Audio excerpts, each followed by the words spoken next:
Welcome to Democracy Now!, democracynow.org, the War and Peace Report. I'm Amy Goodman. New research finds human activity has caused temperatures in Greenland to rise far beyond levels seen in the 20th century. The study in the journal Nature found that without immediate action to stop global heating, Greenland's melting glaciers will raise sea levels by 20 inches by the end of the century, flooding coastal communities around the world. Researchers studying ice cores found the decade spanning 2001 to 2011 was the warmest for Greenland's ice sheet in 1,000 years. Temperatures in some parts of Greenland now average 1.5 degrees Celsius above pre-industrial levels. The United Nations Secretary-General has condemned fossil fuel executives for deliberately misleading the public about the threat posed by their products. Antonio Guterres made the remarks in an address to the World Economic Forum in Davos Wednesday after a new study found Exxon was aware of the link between fossil fuel emissions and global heating as early as the 70s, but spent decades refuting and obscuring the science in order to make maximum profit.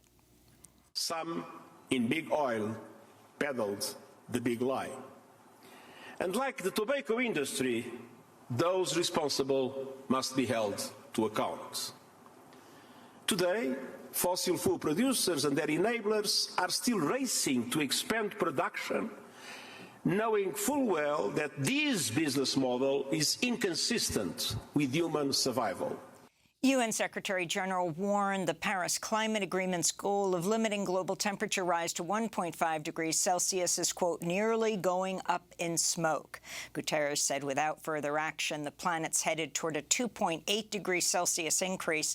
Later in the broadcast, we'll meet the Earth scientist who was fired from her job at a federal lab for her climate activism. In Ukraine, the Russian mercenary firm Wagner Group is claiming its fighters have captured a strategic village outside of Bakhmut. The city in Ukraine's eastern Donetsk region has been nearly decimated by weeks of intense fighting. On Wednesday, Ukrainian President Volodymyr Zelensky appealed to allies to speed the delivery of tanks and other heavy weaponry to Ukraine. Zelensky spoke by video link to government, military and corporate leaders assembled at the World Economic Forum in Davos, Switzerland. The supplies of Western tanks must outpace another invasion of Russian tanks. The restoration of security and peace in Ukraine must outpace Russia's attacks on security and peace in other countries. Zelensky's call came as U.S. Secretary of Defense Lloyd Austin traveled to Berlin for talks with his newly appointed German counterpart. The Washington Post reports German Chancellor Olaf Scholz has agreed to send Leopard 2 tanks to Ukraine, but only if the United States follows suit. This comes as the Biden administration is set to finalize a military aid package to Ukraine with $2.6 billion worth of additional weaponry, including first-time shipments of Stryker combat vehicles. Meanwhile, the New York Times reports the Biden administration is considering aiding Ukraine in a military campaign aimed at retaking Crimea, which Russia occupied since 2014, even if such a move increases the risk of escalating the war. The International Atomic Energy Agency says it's placing inspectors at all 4 of Ukraine's nuclear power plants in order to safeguard against a nuclear catastrophe brought on by Russia's invasion. On Wednesday, IAEA Director General Rafael Grossi toured the Chernobyl nuclear power plant again, which Russia briefly occupied last year. We certainly hope that there will not be any further occupation or attack on the plant. My efforts are aimed at avoiding that, and by having a permanent presence of the IAEA, we are taking a very concrete step in that direction. The International Atomic Energy Agency is continuing to call for the establishment of a nuclear protection zone around the Russian-occupied Zaporizhzhia nuclear power plant, which has repeatedly come under fire over the past 11 months of fighting. Belarus has put exiled opposition leader Svetlana Tsikhanouskaya on trial in absentia for committing treason. In 2020, Tsikhanouskaya ran for president against Belarus's longtime leader, Alexander Lukashenko, after her husband, Sergei, was jailed while running for president. Svetlana fled Belarus after the election. She denounced the trial as a farce. First of all, I have to say that in Belarus there are no honest trials. We live in absolute lawlessness in our country. So tomorrow's trial will be on me, will be farce, show, but not like real justice, you know. In a remarkable victory for progressive activists, New York's Democrat-controlled Senate Judiciary Committee has rejected Democratic Governor Kathy Hochul's nominee to become the top judge in New York State.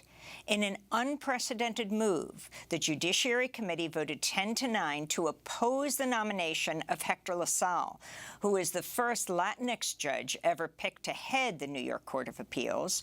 Numerous unions, as well as civil rights, immigrant rights, and reproductive rights groups had opposed LaSalle's nomination, citing what they described as his past anti-labor and anti-abortion rulings.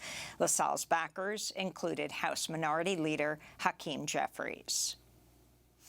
Microsoft has announced plans to lay off 10,000 workers in the largest round of job cuts at the software giant since 2014.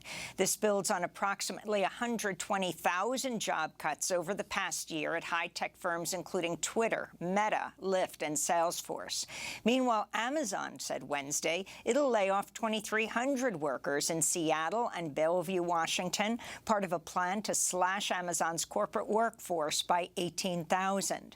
This comes after the U.S. Occupational Safety and Health Administration, OSHA, cited Amazon with failing to protect workers at 3 warehouses against ergonomic hazards, putting them at risk for musculoskeletal disorders and lower back injuries.